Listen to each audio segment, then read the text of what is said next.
Vamos começar a nossa aula de embarcados e nessa aula nós vamos falar sobre processadores ARM.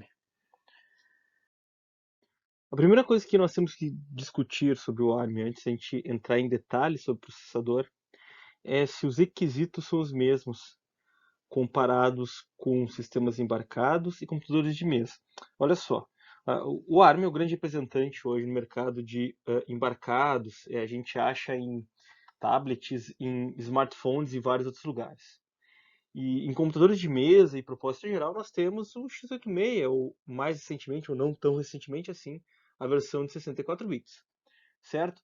Então, depois de um conjunto de slides, não neste conjunto, mas em um outro, que eu vou discutir um artigo que foi publicado que mostra um pouco dessa discussão entre as arquiteturas, a gente vai ver que de propósito geral, ele sempre quer o máximo desempenho, e o ARM, ele vai pelo desempenho necessário. E como é que isso funciona na hora do projeto? Na hora do projeto, quando a gente fala de desempenho, a gente não consegue aumentar o desempenho, e aqui nós temos, deixa eu fazer ao contrário para ficar melhor o desenho, desempenho e área, por exemplo. Mas isso aqui a gente pode falar em potência também. Então notem, existe uma regra do dedão que fala que se eu quero aumentar o desempenho em 0,5, eu preciso mais ou menos de 2 vezes a área. Então é uma curva desse jeito, gente, ó. Isso significa que eu consigo aumentar o desempenho, mas eu pago muito em área, ou eu pago muito em potência. Então isso é levado em conta na hora de projetar o ARM. Então vocês notem, por exemplo, que o ARM, em geral, tem processadores mais simples que o x86, mas tem tantos quantos cores dentro. A gente pode achar versões com 8, 16 cores de ARM dentro de um chip. Por quê? Porque a ARM ela migrou, usou os transistores que ela tinha e migrou para o multicore antes de ficar do processador se tornar muito complexo, do superescalar ficar cada vez mais complexo. A gente vai discutir isso com mais calma também. Então, por quê? Porque primeiro, área, custo e potência consumida, como a gente já discutiu bastante, a bateria é finita.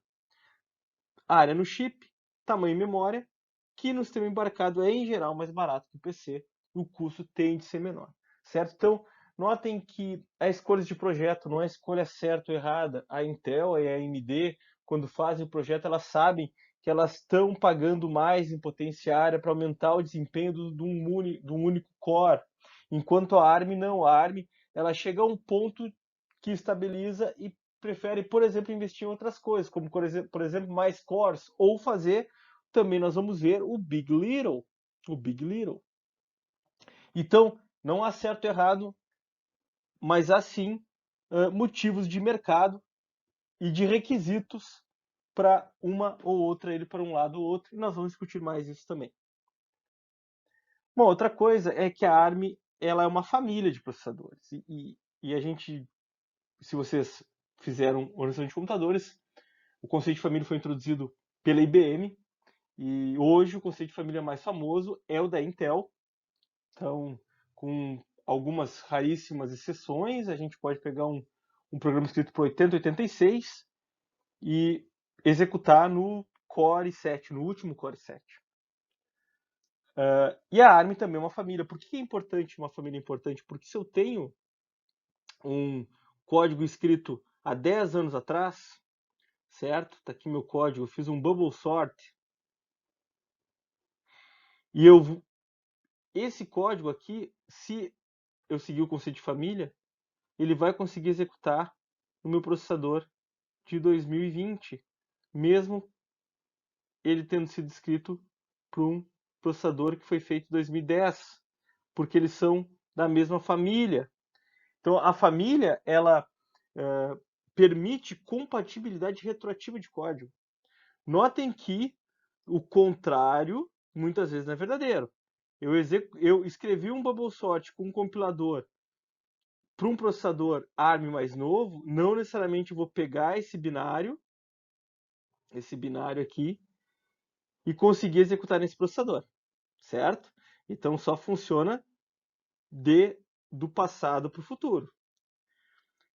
Eu posso cuidar na hora de compilar, na vida real, eu posso cuidar na hora de compilar e dizer, olha, eu quero compilar para que esse binário seja compatível a partir de tal família. Por quê, gente? Porque à medida que a família vai evoluindo, novas instruções vão sendo incorporadas. E se o compilador usa uma instrução que é nova, que obviamente não era suportada, não existia aqui, ele não tem como ser compatível. Mas como as instruções vão sendo incorporadas do passado para o futuro, obviamente todas as instruções que esse processador 2010 aqui suportava vão ser suportadas pelo processador 2020 e várias outras.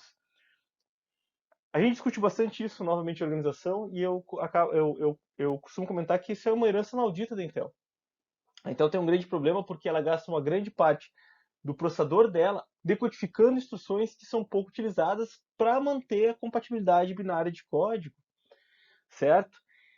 Por quê? Porque o mercado é muito importante. Imagine a gente trocar de processador e ter que compilar, recompilar tudo. Às vezes a gente não tem código-fonte, olha o custo envolvido, olha algum problema de compatibilidade que pode existir, o comportamento do programa de alguma maneira pode mudar. É impossível isso acontecer, certo? Então, este é o conceito de família, é por isso que é tão importante. Ele facilita o desenvolvimento de software, ele garante tudo que aquilo que já foi testado e executado continue funcionando, e aquilo que a gente discutiu ajuda o time to market. Softwares já desenvolvidos, programas já desenvolvidos, podem ser reutilizados sem problema algum. Então, esse aqui é a família do ARM, nós vamos ver. Lembrando também que nós temos a versão 8 que suporta o 64-bit. Foi a extensão, é a nova família que suporta 64-bit. Um breve histórico. Então, a ARM começou em 83, na Acorn Computers, e o nome era Advanced RISC Machine. Então notem que isso é na época do início dos anos 80, onde as máquinas RISC do tipo RISC estavam começando a ser desenvolvidas, certo? E tem muitas características baseadas em processadores RISC, como instruções de tamanho fixo, formato de instruções de 3 endereços. O que é isso? Por exemplo, vamos só lembrar do nosso MIPS. Então isso aqui é 3 endereços, certo? E é uma arquitetura load store como uma arquitetura RISC. Mas cuidado que ela tem algumas características que fazem com que ela não seja, digamos, um RISC muito puro. Que tem algumas coisinhas que lembram um pouco algumas características CISC, de instruções mais complexas e mais difíceis de decodificar. No mercado, na década de 90, a ARM assumiu liderança do mercado, de alto desempenho e baixo consumo de energia, e à época, já isso aqui já é um dado muito antigo, ela tinha 25 bilhões de processadores vendidos. Gente, Nokia 5120, um clássico, melhor Snake da face da Terra, já os Nokias já usavam ARM. Todos os dispositivos portáteis já usavam ARM. O Nintendo DS, por exemplo, usava ARM. O Game Boy da Nintendo usava ARM.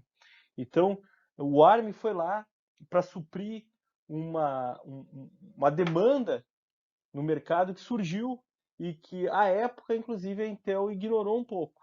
A Intel ignorou os sistemas embarcados da mesma maneira que a Microsoft ignorou o surgimento da internet. Então, não havia processadores para este tipo, para esse nicho de mercado, e a ARM surgiu na hora certa, no momento certo. Uma coisa interessante que é interessante a gente falar da ARM é que a ARM é fabless, ela não fabrica seus chips. Então, vamos comparar com a Intel. A Intel, vamos imaginar um apartamento. Como é que funciona? Tem uma incorporadora, a incorporadora ela contrata o arquiteto desenha o apartamento, a casa, depois a incorporadora ela compra o material e ela chama o engenheiro que faz a estrutura e depois ela chama os consultores que constroem e entrega o pacote pronto. Isso é a Intel. A Intel ela projeta, ela tem desenvolvimento tecnológico e faz o chip para vender para o consumidor final. A ARM não. A ARM é o arquiteto. A ARM ela vende a planta da casa, ela vende a planta do processador, ela vende a arquitetura do processador, ela licencia a arquitetura e vende a organização. Vou explicar melhor. A ARM é uma família, certo? E se alguém quiser fazer uma organização compatível com essa família, isto é, fazer uma planta da casa seguindo as regras da ARM, isto é, fazer um processador que é capaz de executar ARM, precisa pagar. É o caso da Qualcomm, por exemplo.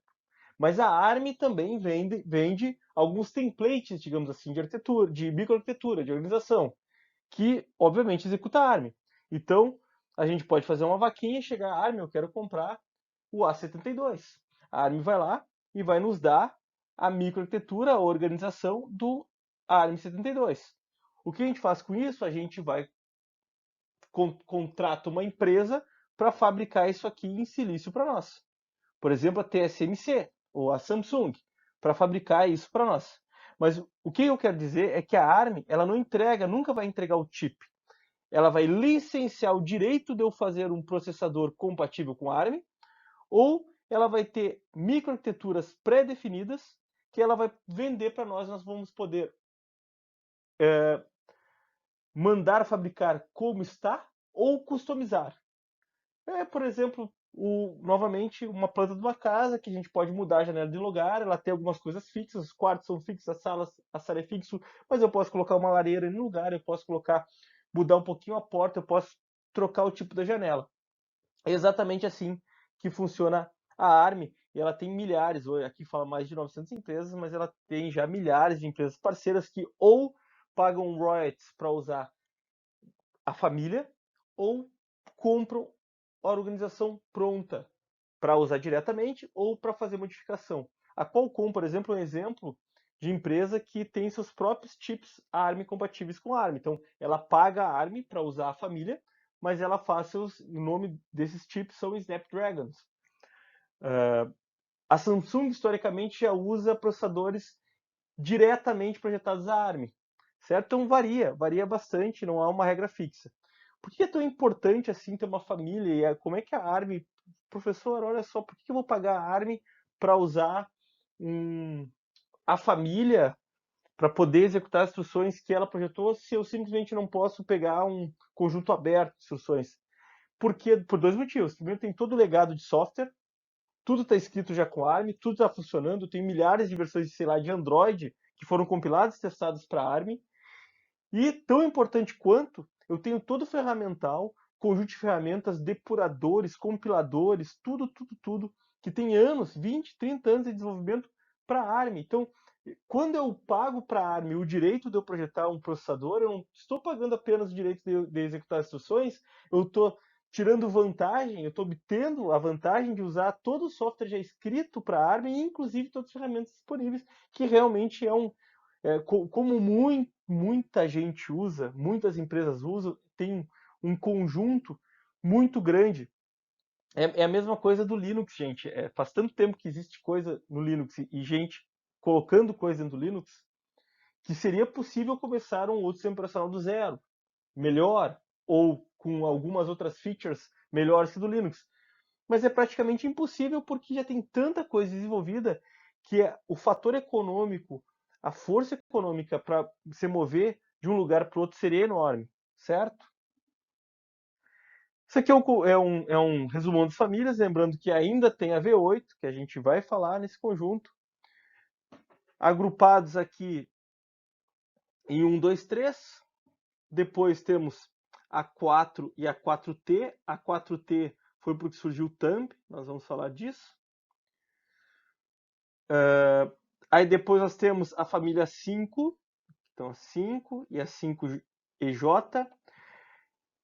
Lembrando que tanto a família 4, essa família 4 aqui, com o ARM7 e o ARM9, foram muito utilizadas. Depois nós temos alguns da ARM9 da família 5 também.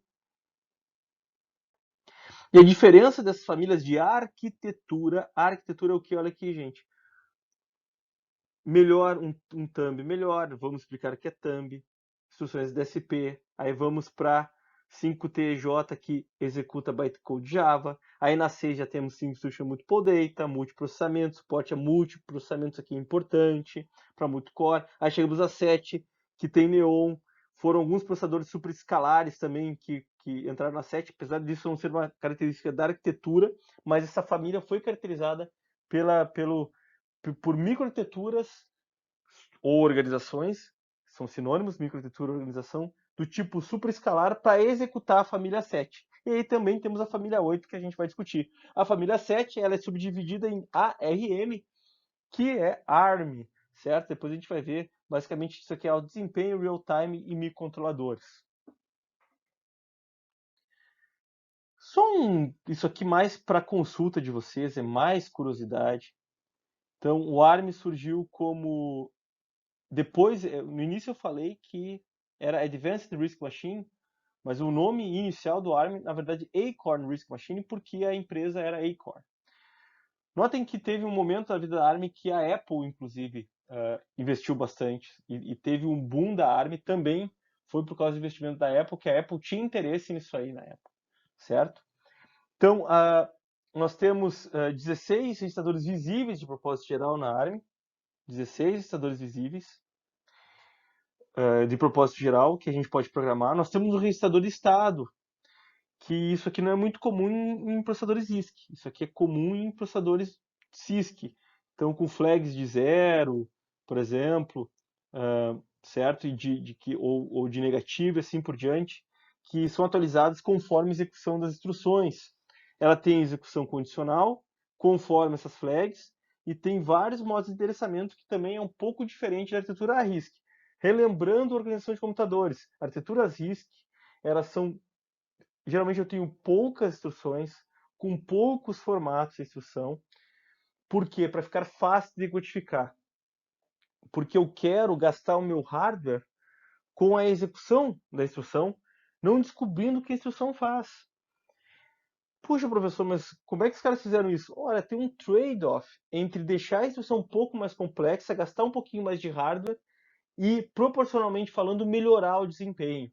E foi isso que os arquitetos da ARM tentaram achar naquele tempo. E ainda naquele tempo havia uma certa cultura CISC de projetar coisas. Lembrando que no início dos anos 80 nós estávamos na transição do CISC para o RISC. Então, quando vocês ouvem a discussão que ARM é uma arquitetura RISC, é uma arquitetura RISC, mas veja bem, temos o veja bem aí no meio. Se vocês se lembrarem do MIPS, vocês já vão verificar aqui, comparando, e vocês vão ver que aqui nós temos algumas coisas um pouco diferentes, certo? Por exemplo, bit de condição, isso aqui é execução condicional. Então eu posso fazer um add condicional e o resultado do add só vai ser gravado de volta se aquele bit for verdadeiro. Isso adiciona uma complexidade que se chama predicado, predicação. Essa é a origem desse bit de condição. E notem que o formato da instrução ele não é complexo e nem é variável como o x86, mas ele não é tão simples assim quanto o MIPS. Além do mais, o segundo operando, que é esse aqui, ele pode, dependendo do caso, ter diferentes valores. Ele pode, por exemplo, ser shiftado, olha aqui, ó, rotate amount, ele pode ser shiftado, rotacionado, na verdade, que é um pouco diferente de shift, em tantos bits, dependendo da instrução. Notem, vocês novamente, isso aqui é só curiosidade, mas o que eu quero mostrar aqui para vocês é que esse data processing aqui, que tem bits que são parecidos com predicação, e pode ter uma variação de OP2, isso de longe não é RISC. Também não é tão complexo quanto o CISC é assim, mas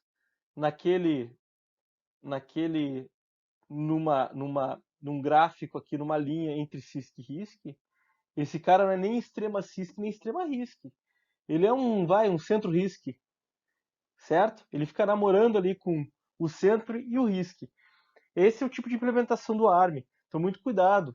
O ARM é uma arquitetura RISC pura. Não, não é. Vocês notem aqui, olhem a complexidade aqui da decodificação.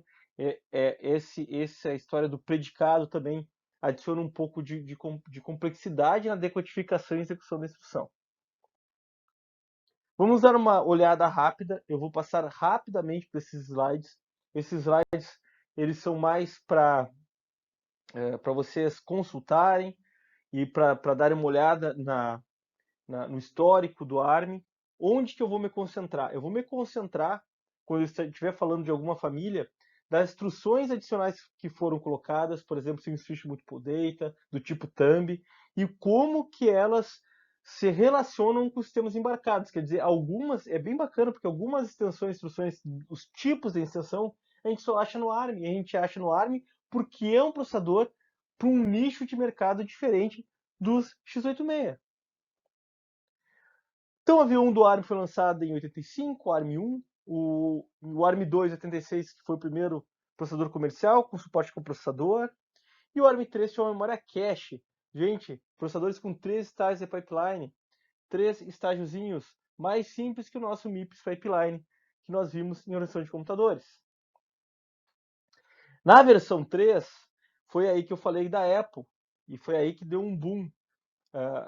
A Apple começou a interagir com a ARM para colocar com a Acorn na época, depois virou a ARM, certo? Dessa parceria surge a ARM para colocar no seu PDA o Newton, que basicamente era um aparelho fora do seu tempo, adiante do seu tempo. E foi uma grande evolução a V3, porque nós tínhamos 32 bits de endereçamento com uma MMU, Memory Management Unit. Quem se lembra, novamente, a lição de computadores sabe que com uma Memory Management Unit eu consigo fazer um sistema operacional robusto, eu consigo fazer uma multitarefa de verdade. Sem uma MMU é muito difícil fazer alguma coisa com uma certa robustez, porque a MMU garante muita coisa, como proteção de memória, como a visualização de endereçamento único para cada processo, facilita a troca de contexto para o sistema operacional.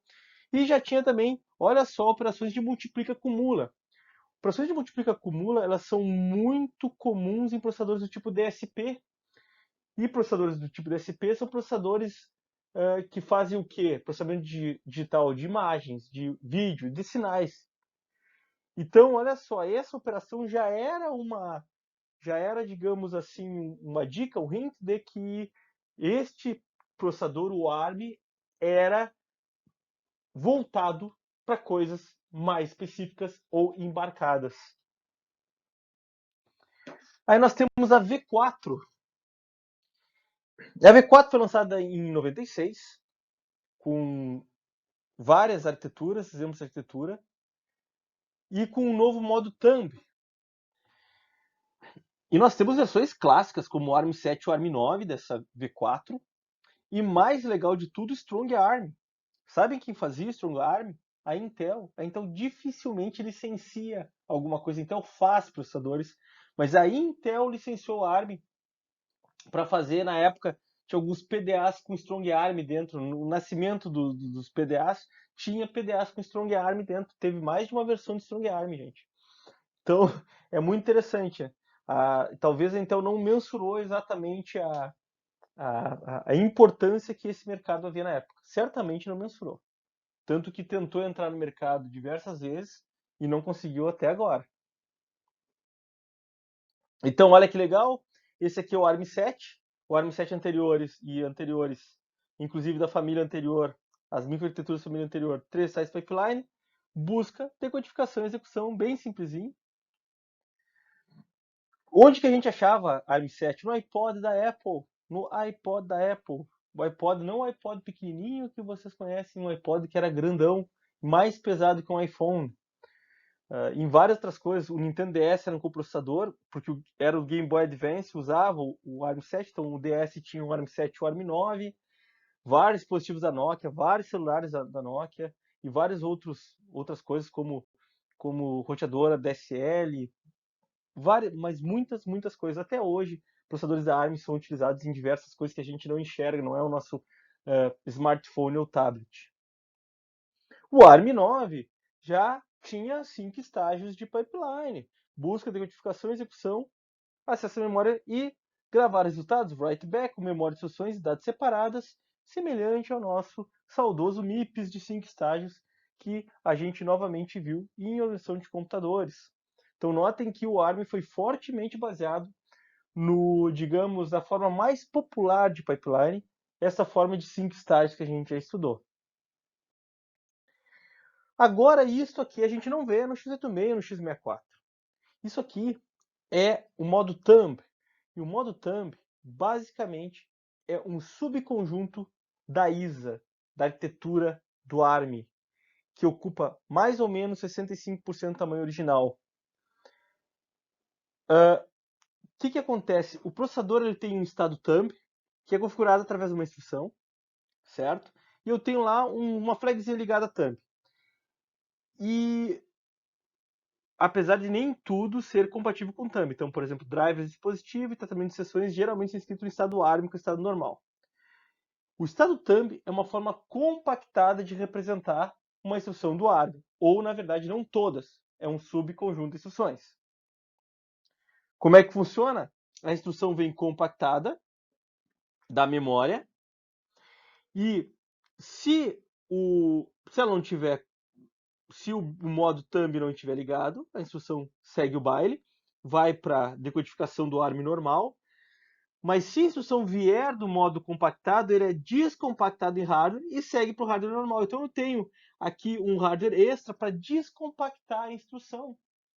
Qual é a grande vantagem disso? A instrução ocupa menos tamanho. Por quê? Porque é embarcados. E quando é embarcados, dependendo da aplicação, e lembrando também o contexto, estamos falando de 20, 25 anos atrás, 30 quase. Memória era um grande problema. E hoje ainda, em alguns tipos de aplicação, e depois a gente vai ver que o modo thumb é utilizado até hoje, memória ainda é um problema. Por exemplo, em pulseiras espertas, em pulseiras daquelas que a gente coloca, que dura 10, 15 dias a bateria, não smartwatch, uma pulseirinha, memória ainda é um problema, elas são extremamente baratas, a gente compra por R$150. Então é claro que daqui a pouco lá eu posso ter um ARM-M, uma versão do ARM, usando o modo thumb. Por quê? Porque eu tenho restrição de memória. Nossa discussão dos primeiros slides de aula. Sempre nós vamos ter dispositivos menores que estão desaparecendo ao nosso redor, quer dizer, eles estão lá, mas a gente não percebe, e que vão ter essas coisas mais estritas, esses requerimentos mais estritos como memória. Então isso aqui é um exemplo de como uma instrução thumb é compactada. Eu tenho, todas as instruções thumb têm 16 bits de tamanho, ao invés de 32, do ARM já dessa família, da V4, e todas as instruções são executadas incondicionalmente, lembrando que algumas instruções ARM podem ter predicado. O que é isso? Eles só vão executar um add se alguns bits forem verdadeiros. Isso é instrução de predicado. Mas vamos lá, gente. Como é que é? Um add, isso aqui é o modo imediato, que basicamente soma o R2 com o valor 1 e coloca no R2, é transformado nesse formato aqui, que diz a mesma coisa, mas é um formato compactado, então, obviamente, eu só consigo suportar um subset do conjunto original, porque tem restrições. E o compilador, quem é professor, mas quem é que vai gerar isso aqui? O compilador vai gerar o binário. O compilador vai gerar o binário em modo thumb, que o código vai ficar menor. E quando eu for executar no processador, aquela flagzinha do modo thumb tem que estar ligada, porque daí vai passar pelo descompressor para gerar novamente a instrução normal e mandar para o resto do pipeline do processador. Muito esperto. Então, o que eu estou fazendo? Eu estou basicamente trocando lógica combinacional por sequencial, ou vice-versa. Eu estou economizando lógica sequencial, que é memória, e colocando um componente adicional lá, que é bastante lógica combinacional dentro do processador, para descompactar. E estou perdendo algum tempo com isso. É a mesma coisa que zipar e dizipar um arquivo. Eu perco tempo zipando, quem faz esse zip é o compilador, mas na hora de ler o zip, quem faz isso é o processador. Ele descompacta a instrução. Eu perco tempo, mas eu ganho espaço. É o mesmo princípio. E isso aqui a gente só acha em processadores embarcados. Aqui no caso do ARM, a gente não tem isso no x86 e no x64, até porque não faria sentido nós termos. Nós não temos o problema de memória como nós temos em embarcados aqui. Então, basicamente, o formato da instrução vai de 3 para 2 endereços, onde o registrador destina o mesmo que um da origem, né? Então, como tinha ali antes, eu tenho um add registrador 2 e o valor 1, isso quer dizer que é 1 mais 2 que vai para o registrador 2, e as instruções thumb, o formato das instruções thumb são menos regulares. Por quê? Porque agora eu tenho 16 bits apenas. Então, eu não consigo deixar um formato, digamos, tão bonitinho da instrução, porque agora eu tenho 16 bits e eles são mais regulares e mais irregulares e, por consequência, mais difíceis de decodificar, sem esquecer que eu tenho aquele quadradinho específico para fazer isso. O ARM é legal, e eu não falei isso antes, porque o ARM ele permite às arquiteturas tirar ou colocar alguns pedacinhos. O thumb é um deles. Eu posso ter um processador ARM que suporta ou não o thumb. A ARM, quando ela projeta esses processadores, ela dá essa opção de customização de algumas partes. Por exemplo, o módulo ARM, por exemplo, o tamanho da cache e assim por diante. Isso aqui é um exemplo mostrando o Thumb 2, que depois foi a versão nova do Thumb que a ARM lançou. Quando eu tenho o tamanho do código, que é otimizado para espaço, ele ocupa 26% menos de código. Thumb 2 e o Thumb. Quando é otimizado para desempenho, agora isso aqui é desempenho, ele é só 2% mais lento que o ARM, o Thumb 2, e o Thumb sim é 25% mais, né, 22% mais lento aqui do que o ARM. Quer dizer, o Thumb ele fica mais lento, mas ganha em tamanho de código. É a vida, tem esse trade-off aí. Por que que eu perco desempenho? Porque eu tenho aquele quadradinho extra que tem que descompactar as instruções à medida que elas vão sendo buscadas. Vamos falar da versão V5 agora. A V5 teve duas novas extensões e é legal porque a gente vê muito do que acontecia na época. Na época, isso aqui é Java, certo? Então, também as microarquiteturas dessa nova versão cada vez mais eram mais otimizadas. Por quê? Não é só porque a arquitetura era nova, a V5, a arquitetura nova, e também a microarquitetura ela evoluía à medida que os processadores evoluíam também. Então tinha uma largura de banda maior, um preditor de desvio, mesmo que estático tinha um preditor de desvio, uma multiplica acumula otimizado, mais size pipeline 6 total, e a Intel, novamente, com seu X-Scale, a Intel com seu X-Scale, fazendo versões do processador ARM ainda. Vamos ver um pouquinho dessas duas extensões aqui do ARM no V5. Então, antes disso, a Strong ARM e a X-Scale, como eu já havia falado, a versão 4 e a versão 5, as implementações da Intel. E olha só, com thumb e tinha implementações, extensões DSP, certo? Então essa era a versão do ARM da Intel. Por que eu falo isso? Porque novamente era customizado. Eu podia ter thumb, podia não ter DSP, eu podia ter thumb, Jazel, que a gente vai ver, e DSP, eu podia ter só Jazel e assim por diante.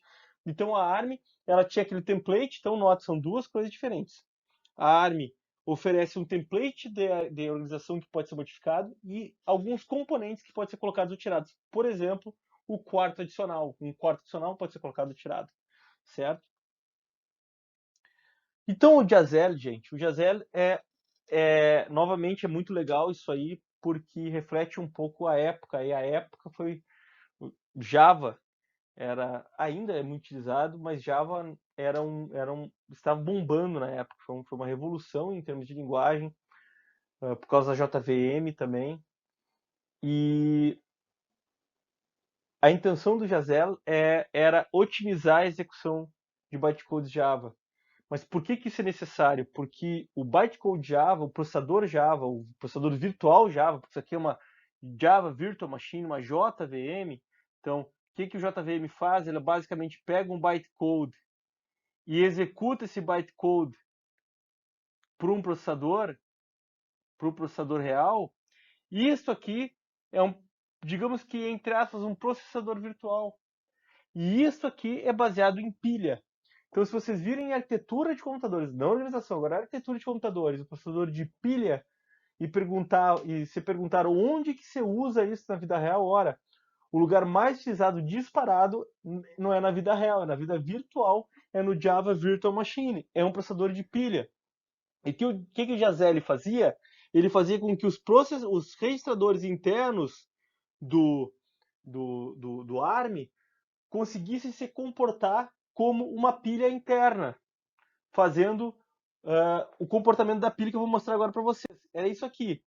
Como é que funciona a pilha? Eu tenho o topo da pilha apontado aqui, eu dou pop no primeiro operando, eu dou pop no segundo operando, somei, eu queria fazer a operação de soma, eu tenho o valor aqui, e dou o push de volta à pilha. Então, ele fazia com que essa pilha aqui fosse implementada nos registradores disponíveis. Algumas instruções de DSP foram adicionadas. Eu já tinha falado do multiplica acumula, mas eu também, por exemplo, tinha coisas de realmente DSP, como aritmética de sinal insaturado. O que é aritmética saturada? Digamos que eu aplique um filtro numa imagem, que eu queira escurecer a imagem. Se eu deixo ela, por exemplo, aumento muito o contraste e somo tanto, estou somando tanto preto em pontos de a preto que dá overflow e ele vira branco. Isso é um exemplo bem genérico para vocês entenderem.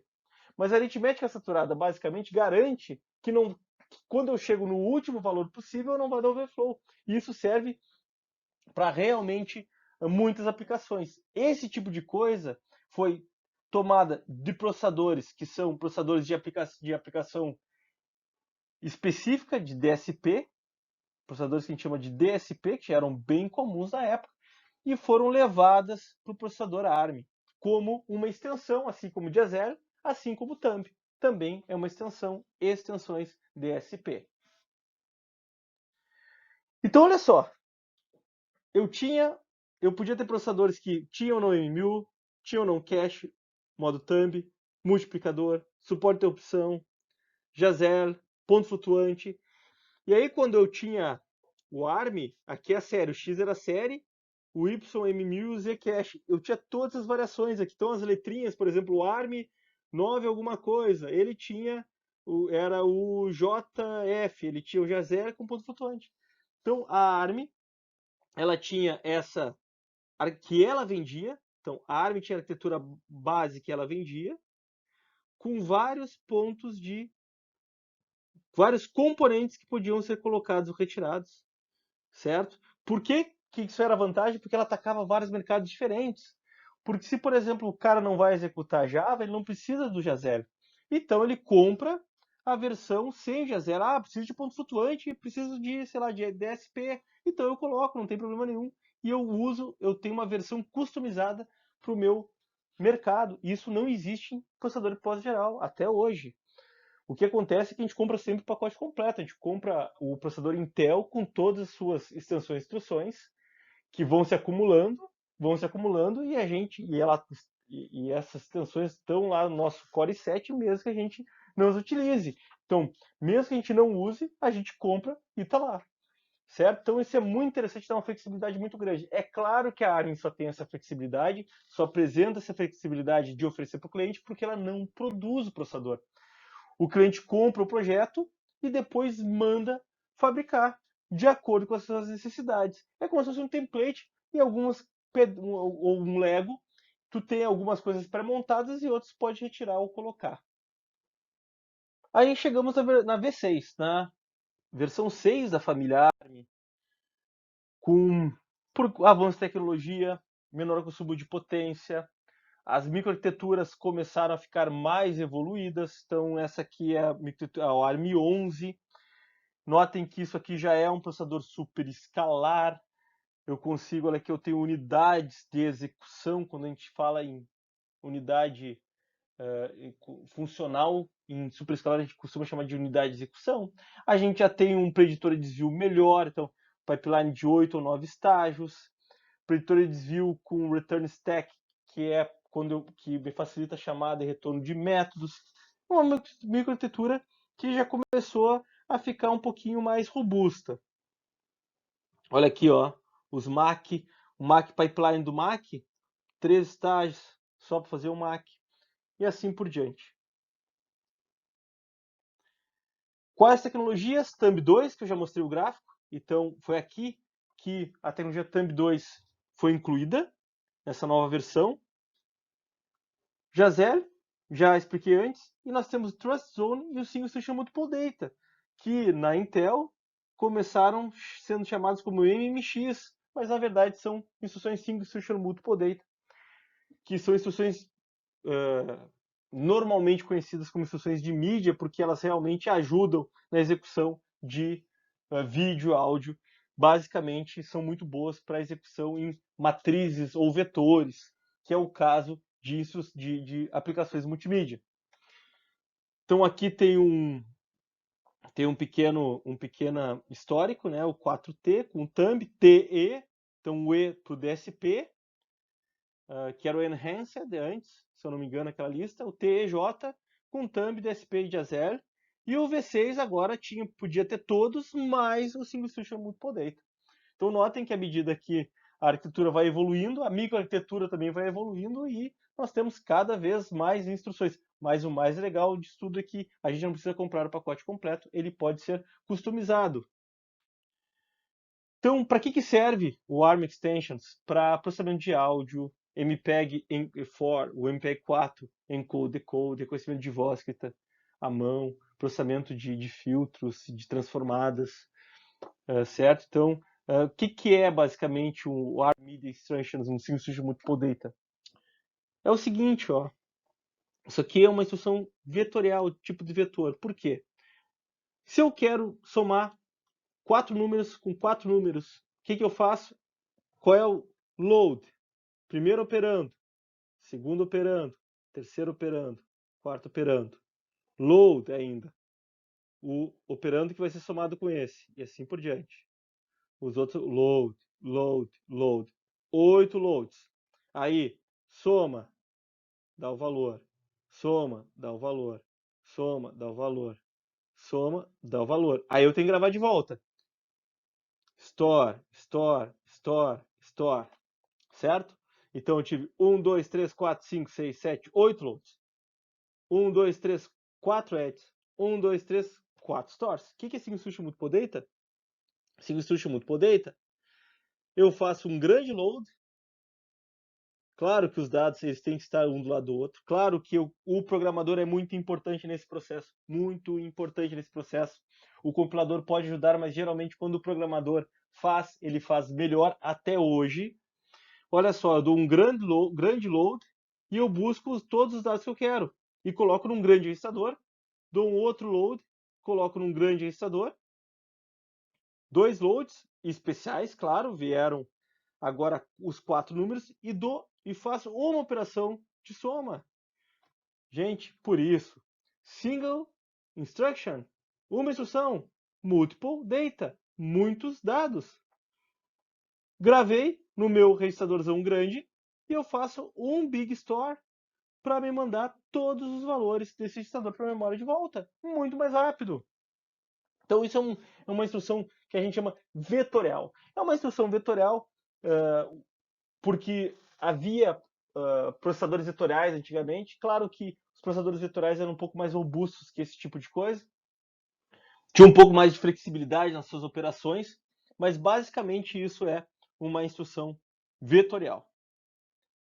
Por que aplicações de multimídia se beneficiam disso? Porque, gente, áudio, vídeo, imagem, os dados eles são feitos eles são armazenados e processados dessa maneira aqui, que facilita muito Single Instruction Multiple Data. Essas instruções Single Instruction Multiple Data que se chamam Neon no ARM, a gente tem vários tipos. A gente tem de aritméticas, multiplicação, de ponto flutuante, load store, instruções como, por exemplo, de permutação, de comparação, ou ainda instruções que suportam saturação. Então, notem, tem uma grande variação desse tipo e cada tipo de instrução, obviamente, ele é bom para certas operações do tipo multimídia, geralmente. Então, só para deixar claro que não é só aquele tipo que eu mostrei de load e de aritmético, mas também temos outros tipos como de permutação e comparação lógica. Então aqui, por exemplo, é um exemplo de operação de permutação, que é bom para, por exemplo, filtros FIR. O que ele está fazendo aqui? Ele está pegando um pedaço de um vetor, um pedaço de outro, e está colocando em um novo vetor. Aqui embaixo é uma reordenação, vocês estão vendo? 7 vai para cá, o 6 para cá, o 5 para cá, o 4 para cá. Uma reordenação diferente, que também é bom para rearranjar componentes de cor ou trocar canais de áudio, certo? Então, há uma variedade enorme desse tipo de instrução. Uma outra coisa bem legal implementada na ARM é uma coisa chamada Trust Zone. Como é que funciona? Gente, assim, ó, muita coisa eu tenho meu processador de propósito geral e eu tenho fisicamente um outro processador para fazer uma análise qualquer que precisa de segurança e eles se comunicam por uma interface. E o que acontece aqui, eu tenho uma separação física entre um e outro que obviamente aumenta a segurança. Que tipo de operação? Operação de pagamento, de biometria, de direitos autorais de vídeo, então. Pode ter sempre processador que faz isso. O que a ARM faz com o Trust Zone, na verdade, ela dá suporte para o processador, para o mesmo processador, ter, digamos, uma separação, ele dá suporte físico em hardware, para o processador ter uma separação entre o normal, e a gente teria um sistema operacional RichOS, por exemplo, sistema operacional Android, e uma outra parte que executaria a parte segura, que rodaria inclusive em outro sistema operacional. E lá embaixo, a gente poderia chavear entre um e outro. Então tudo isso aqui é um software que é da ARM. Há diferentes implementações, mas novamente aqui eu tenho um sistema operacional e esse sistema operacional para chavear para a parte segura, ele tem que ir para a última camada de proteção. Então, o que é RAW? É Hardware Abstraction Layer, certo? Então, aqui nós teríamos o Security Kernel, que seria, digamos, um mini sistema operacional rodando que precisa ser seguro, ao invés de ter um processador separado. Deixa eu entrar em mais detalhes aqui. Vocês podem ter um vídeo bem interessante no YouTube, tá aqui o link, se vocês quiserem ver. E, inclusive, essa figura, na verdade, é a figura do manual da ARM, mas que ele colocou algumas coisas por cima, o palestrante. Então, olha só. Aqui já é no V8 do ARM, no 64, 64-bit, e eu tenho estado não seguro e estado seguro. Então, como é que funciona aqui? Eu tenho um Android rodando, e aqui eu tenho Security Monitor. Como é que eu vou do não seguro para o seguro? Eu tenho que... Isso aqui são os níveis de segurança, como os anéis que tem. Então, esse aqui é o último nível de segurança. Então, eu vou para o Android faz uma outra chamada que vai para a última camada de segurança, eu mudo um bit, então esse Security Monitor, obviamente, ele tem que ser programado levando segurança em mente, quem faz isso é o System Developer, é o desenvolvedor do sistema, eu mudo um bit e aí eu vou para a parte segura. Então aqui, por exemplo, eu posso rodar a minha chave criptográfica, ou meu reconhecimento de biometria, com meus aplicativos aqui do meu sistema operacional seguro. É interessante que nessa palestra aqui desse YouTube, ele é um desenvolvedor disso, ele fala, mantenha a menor quantidade de código possível nessa parte, porque realmente quanto mais código eu ponho, maior probabilidade de ficar menos seguro, certo? Então depois eu retorno aqui e volto para cá. Então isso aqui é mais ou menos a interface de comunicação entre esta camada e esta camada que rodam no mesmo processador. Mas para isso, obviamente, eu tenho de ter suporte de hardware. Novamente, são lâminas tiradas lá da palestra.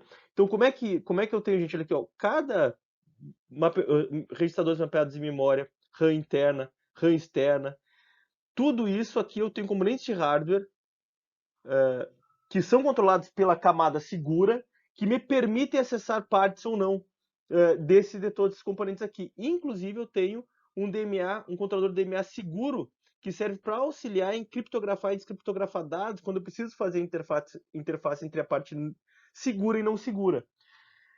A MMU, Memory Management Unit, obviamente também tem um papel fundamental. Por exemplo, aqui eu tenho um processo seguro, que está rodando na parte segura do processador, e aqui eu tenho uma parte que é não segura e que é compartilhada entre os dois. Então, a Memory Management Unit também é responsável por fazer o meio campo entre a parte segura e não segura.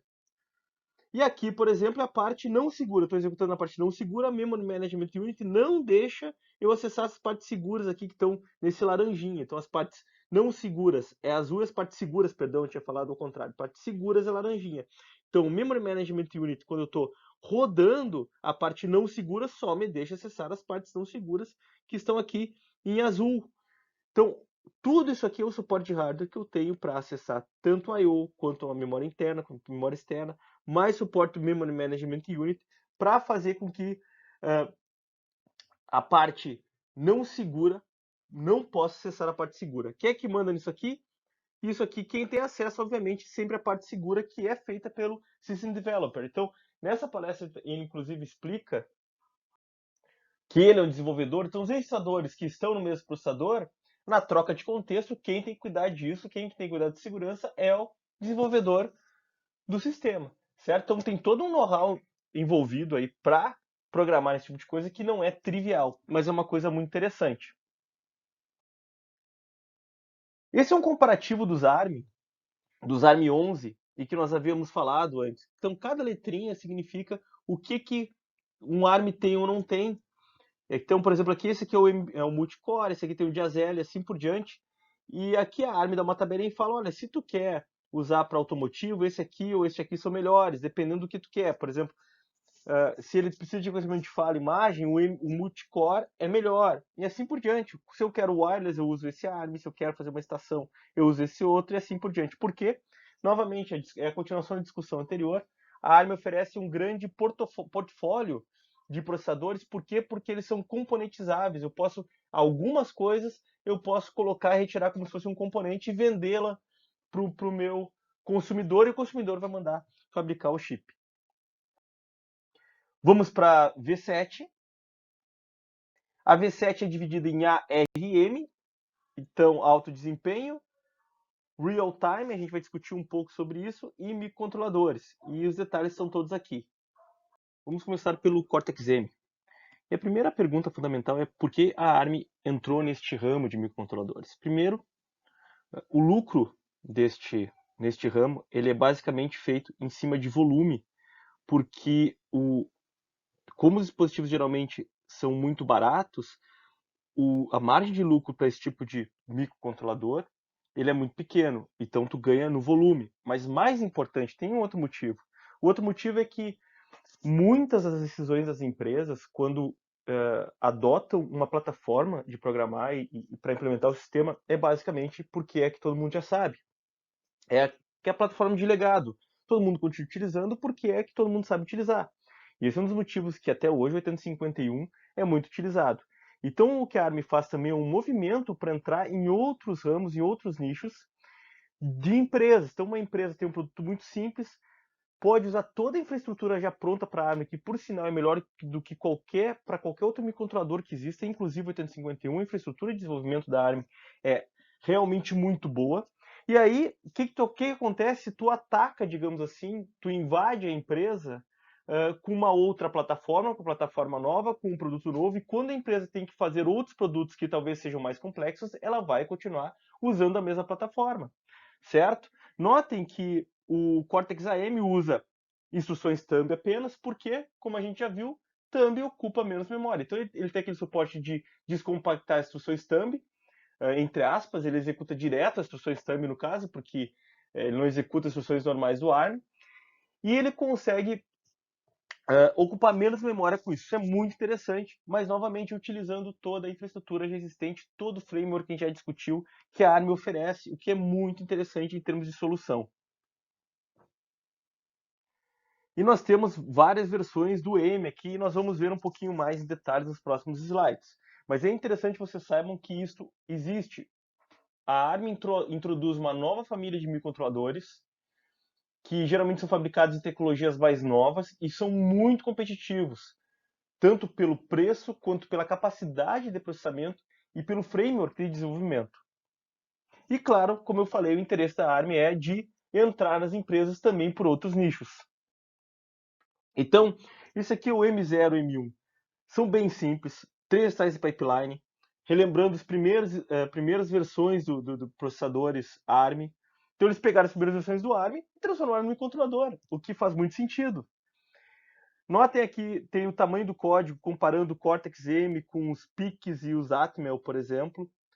O Atmel é o que é usado no Arduino, certo? Então notem como o tamanho do código ele é menor, usando thumb. É um processador muito simples, ó, esse aqui é o M0. Isso aqui, claro, isso aqui foi tirado também de medições da própria ARM, então a gente tem que ver isso com grão de sal. Mas aqui comparando um 16-bit genérico, 8051 original, e aqui o M0 e M3, usando um benchmark sintético, vocês podem ver que ele também tem um desempenho muito melhor. Então é MIPS por megahertz, certo? Então notem que desempenho por frequência, e geralmente esses EMs aqui, eles suportam frequências mais altas. Por quê? Porque eles são feitos em tecnologia, geralmente produzindo tecnologias mais novas. Aqui é o consumo de energia, comparado com outros processadores. Esse aqui é o M0, é uma versão do M0 também, então ele é bem mais eficiente energeticamente falando. Novamente, um grão de sal, porque são tecnologias de produção diferentes. Mais importante, geralmente esses processadores ARM, eles são um pouco mais caros que os 8051 genéricos, certo? Mas notem que o custo-benefício, novamente, em termos de desempenho e de energia, é muito bom. Professor, o que leva uma empresa a um microcontrolador ou outro? Geralmente o que leva é legado. Já temos engenheiros com experiência em um certo microcontrolador, já temos software desenvolvido para o microcontrolador, todo mundo treinado para aquele microcontrolador. Então existe uma força econômica que tem que ser relativamente forte para fazer com que uma empresa migre de um microcontrolador para o outro. Porque às vezes não é necessário, vocês entendem? Olha só, o 8051 faz a mesma coisa que o meu ARM faz. Então por que eu vou mudar? Ele vai gastar um pouco menos de energia, mas o meu dispositivo aqui, digamos, ele fica ligado na tomada, não precisa de energia. Então, uma série de fatores que não é apenas a eficiência, mas também todo o custo de desenvolvimento que envolve um novo aprendizado de novas ferramentas e de toda a tua massa crítica que tem na tua empresa para migrar de um lugar para o outro. E isso realmente influencia muito, não apenas no sistema, no processador, no microcontrolador, no sistema operacional, em aplicativos, tudo isso influencia, gente. Aqui são algumas versões do ARM no portfólio de 2016, final de 2016, já havia várias versões. Então, por exemplo, o M0+ era para uma eficiência energética maior do que M0. Já havia por exemplo, o M23 com Trust Zone, que foi o que a gente falou. Tinha o M33 que tinha DSP com Trust Zone, muito legal. Então, notem que alguns microcontroladores com suporte a DSP. E esse aqui a gente vai falar também que o processo de fabricação é diferente para evitar ataques como side channel. Vou falar um pouquinho aqui também. Então, aqui é 2017.1, as várias versões do ARM. Então, notem que daqui para cá tem mais quadradinhos. Então, por exemplo, DSP e FPU, certo? Olha aqui, o M7. Vamos ver aqui.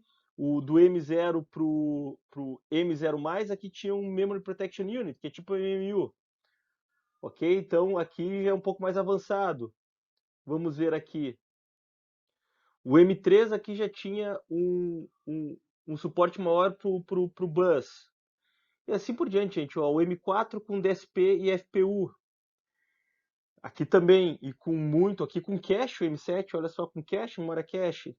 E o M23 e o 33, mais ou menos esta versão aqui com Trust Zone. Como eu havia comentado antes, esses são os processadores com um processo de fabricação e encapsulamento um pouco diferente para evitar side channel attacks ou injeção de falhas, certo?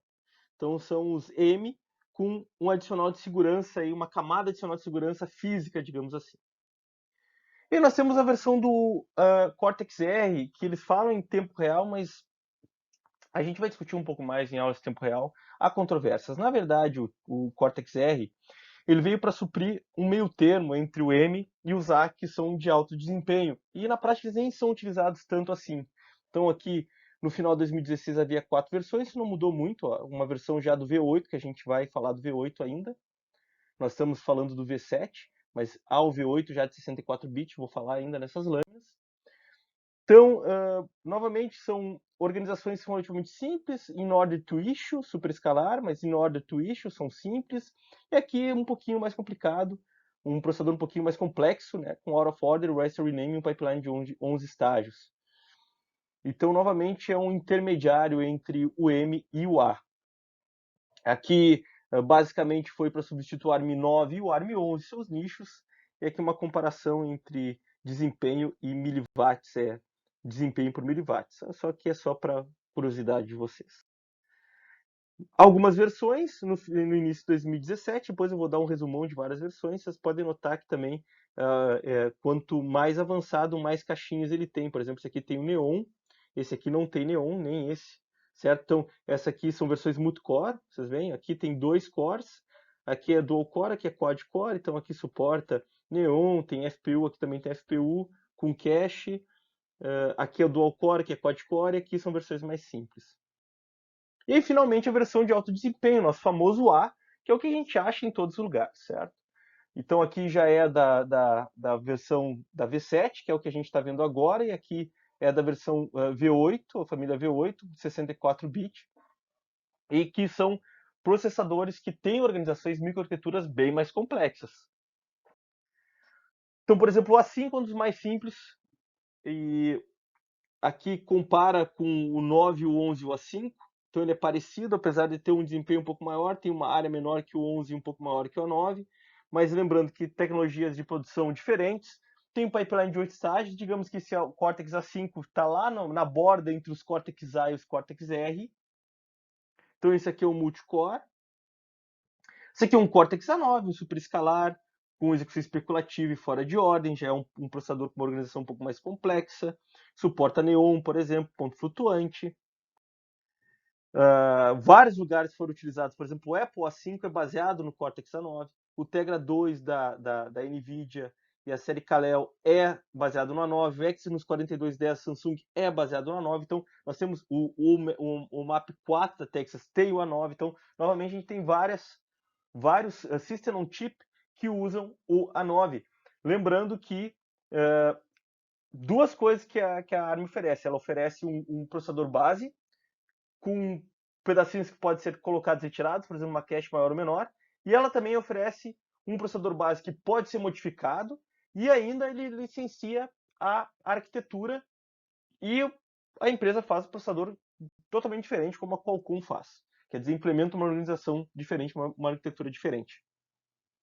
Tanto que, por exemplo, aqui, ó, Cortex A9 sem Neon no Tegra 2, por exemplo.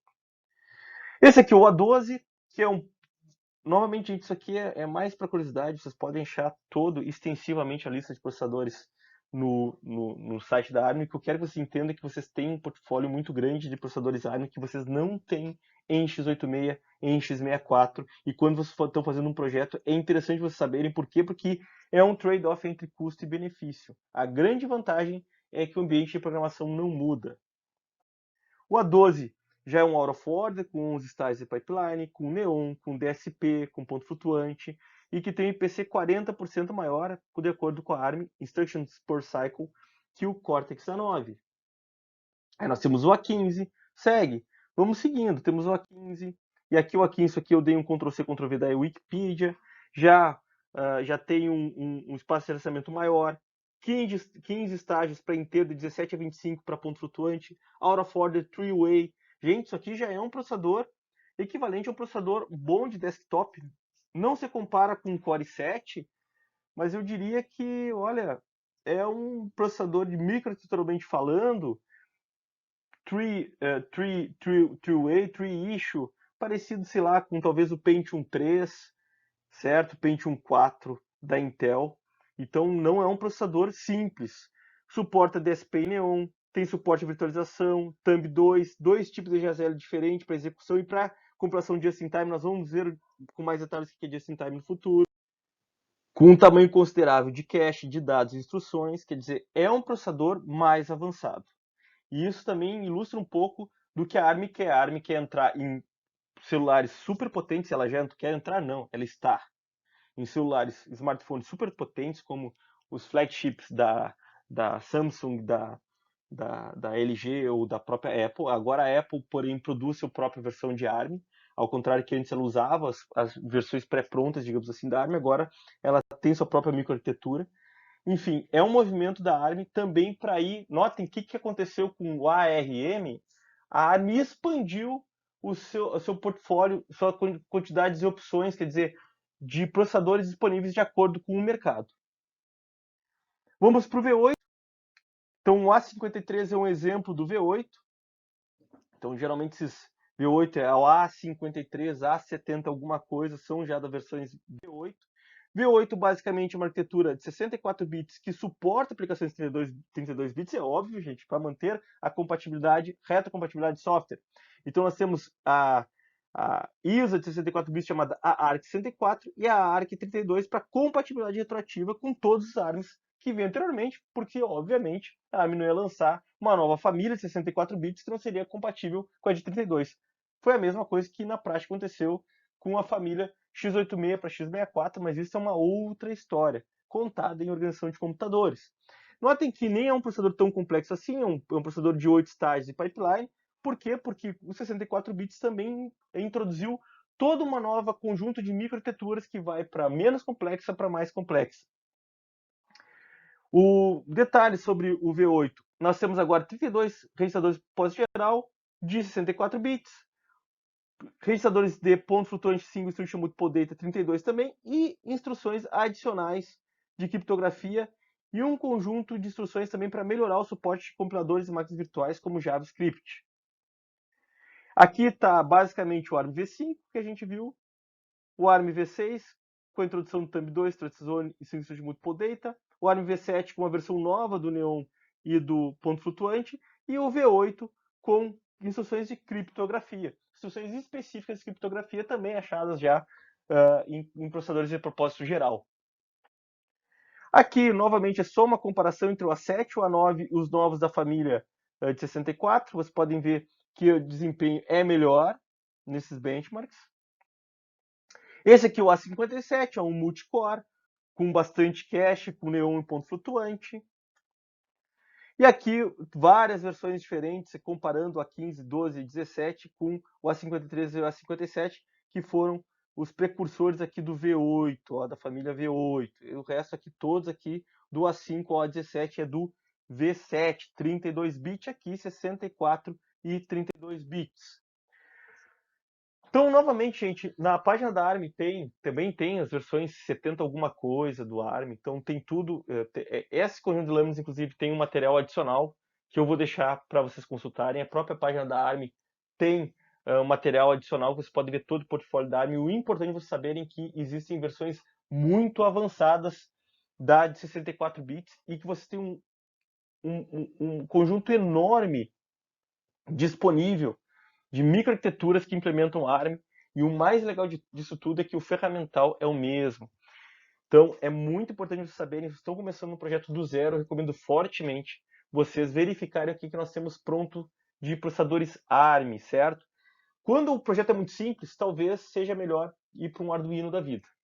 Mas quando o projeto for um pouco mais complicado, novamente, verifiquem a plataforma ARM. Isso aqui é uma lâmina um pouco mais antiga que mostra a desempenho e a capacidade aqui. Então, vai aumentando a capacidade de desempenho dos M até o 9 e o ARM 7 e o ARM 9 e o 11 são os clássicos, comparando com os M, os R e os A. Isso aqui é uma lâmina um pouco mais antiga. E essa aqui é bem legal, por isso que eu gosto de deixar, que mostra o que cada um suporta, cada família suporta. 4, 5, 6, 7. Então, por exemplo, aqui o 7 já tinha 32 bits, o Thumb 2 aqui, que é uma evolução do Thumb com ponto flutuante, Trustzone, Single Instruction Multiple Data, Neon com virtualização, Diazeri, tudo isso que a gente já viu.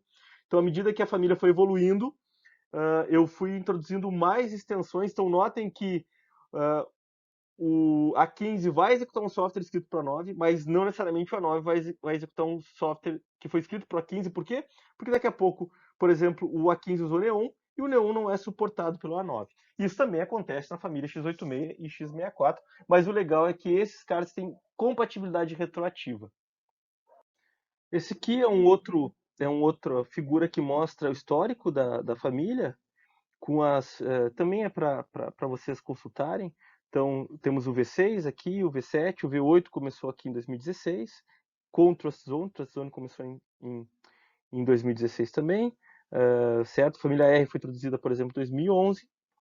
Aqui, antes a gente tinha visto para o M e para o A, aqui é o A, então todo histórico. Hoje nós temos o A78, certo? Que os 7, como eu falei, são versões mais robustas do que o 5, e aqui também nós temos versões 3, alguma coisa, então tudo isso aqui é do V8. Então notem que em 2011 começou a aparecer os primeiros V8, e a partir de 2015 várias versões, a gente vai falar aqui do Dynamic IQ, aqui tem suporte a 5G. Por curiosidade, o Neon começou lá em 2005 na V7, e o Big Little nós vamos falar também, e o V8 com o ARM, com o A começou em 2012, já faz um bom tempo que nós temos essa versão de 64 bits, certo?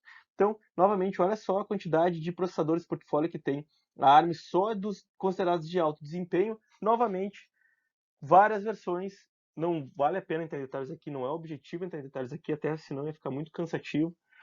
Tem mais alguns slides extras que vocês podem ver depois, que mostram algumas coisas, e na página da ARM vocês veem todos os detalhes de todos os processadores.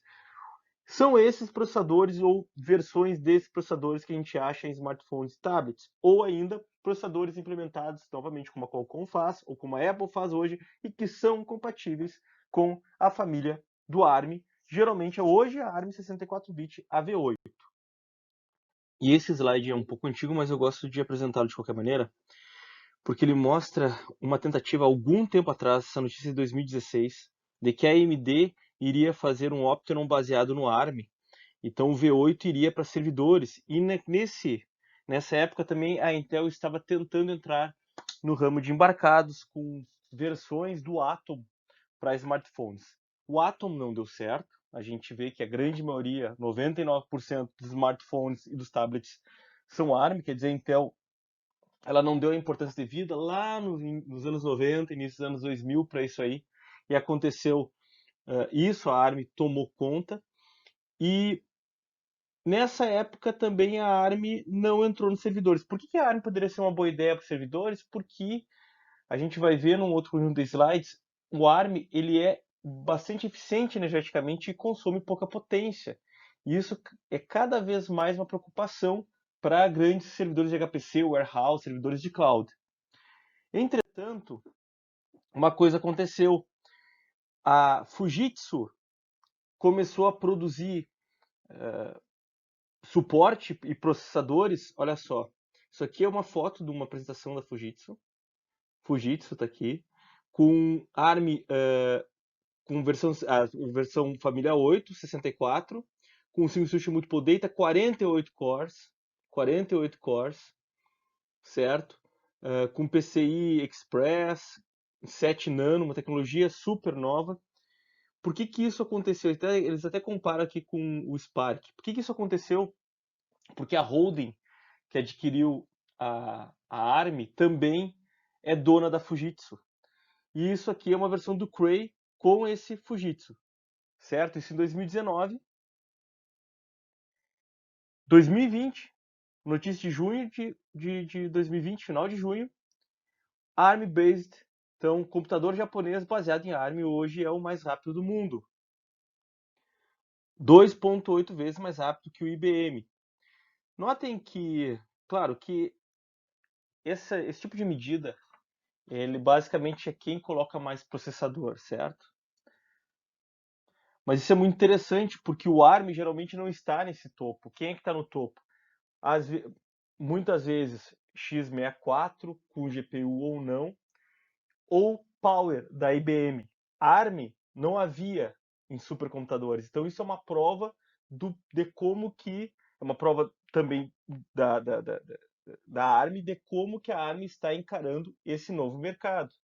Nota então que a gente viu todos os slides, a ARM expandindo seu mercado, vai vendo desde microcontroladores até processadores que são equivalentes a processadores que poderiam colocar em PCs, e invadindo agora, ou tentando invadir um novo nicho, que é o nicho de HPC, nicho de supercomputadores de cloud computing, certo? Então, essa notícia é bastante interessante, e novamente, não quer dizer que esse tipo de coisa, daqui a alguns meses já vai ser lançado um outro computador que vai ser o mais rápido do mundo, mas isso é um recado que a ARM entrou para valer, e a ARM realmente tem algumas vantagens no sentido de consumo de potência e ser eficiente energeticamente. Por quê? Porque originalmente ele foi desenvolvido sempre para sistemas embarcados em mente. Isso aqui é uma outra lâmina que a gente tem que, novamente, uma pitada de sal, porque é da ARM. A ARM dizendo que eventualmente vai passar o desempenho do Core 5, ou vai empatar com o Core 5 com um ano de diferença. Eles não chegamos nessa tecnologia aqui ainda, 2020. Tá? O que aconteceu em toda a indústria é que o avanço tecnológico ele foi empurrado um pouco para frente. E o grande problema que a Intel sofre hoje é com o processo de fabricação. E E a ARM geralmente tem seus chips produzidos, por exemplo, pela TSMC, que é uma fábrica que está avançando, tecnologicamente falando, mais rápido que a Intel. A Intel faz uns 2 ou 3 anos que está sofrendo seu problema de fabricação. Antigamente a Intel, vocês lembram que eu falei que a Intel fazia a arquitetura do chip, ela tinha todo o material, produzia o chip, embalava, entregava. Ela ainda faz isso. Só que antes, fazendo uma analogia com construção, ela que tinha o melhor material, menor tijolo. Quando ela tem menor tijolo, ela pode fazer as formas diferentes. E hoje isso não é mais assim. Hoje a Intel está sofrendo com esse problema e tanto a ARM, que é produzida em fábricas que hoje tem uma tecnologia melhor que a Intel, quanto a AMD estão em vantagem nesse quesito. Então, antigamente a Intel tinha a microarquitetura e a implementação. Atualmente a implementação é vantagem de quem não usa Intel, certo? Então, assim, isso aqui também pode acontecer, mas não é porque o projeto da ARM ele é necessariamente melhor que o da Intel, apesar da ARM ter saído de um processador, digamos, RISC mais puro do que a Intel tem toda uma carcaça que tem que fazer a transformação das instruções do tipo CISC para RISC, toda a parte de busca e decodificação da Intel é extremamente cara, isso prejudica os processadores no sentido de que é muita área consumida com isso aí. Isso é discutido em arquiteturas avançadas, por exemplo, de computadores e rapidamente organização de computadores. A ARM não tem isso aí, então ela consegue aproveitar melhor a quantidade de transistores para fazer computação, mas não necessariamente a microarquitetura vai ser melhor da ARM, mas sim se isto acontecer, da ARM eventualmente passar em poder de processamento, é mais por causa da vanguarda tecnológica que a ARM vai ter disponível para si em comparação com a Intel. E assim acaba a aula sobre processadores ARM. Há slides de apoio com mais material para vocês, se vocês quiserem consultar, tiverem mais curiosidade para verificar os processadores da ARM, as versões de processadores da ARM. Mas o recado é exatamente esse: tem uma ampla quantidade que o projetista do sistema ele pode escolher, desde microcontroladores até processadores de alto desempenho. E agora, como eu mostrei para vocês, a ARM também está entrando no ramo de high performance computing, de cloud quer dizer, basicamente abrangendo todo o mercado possível.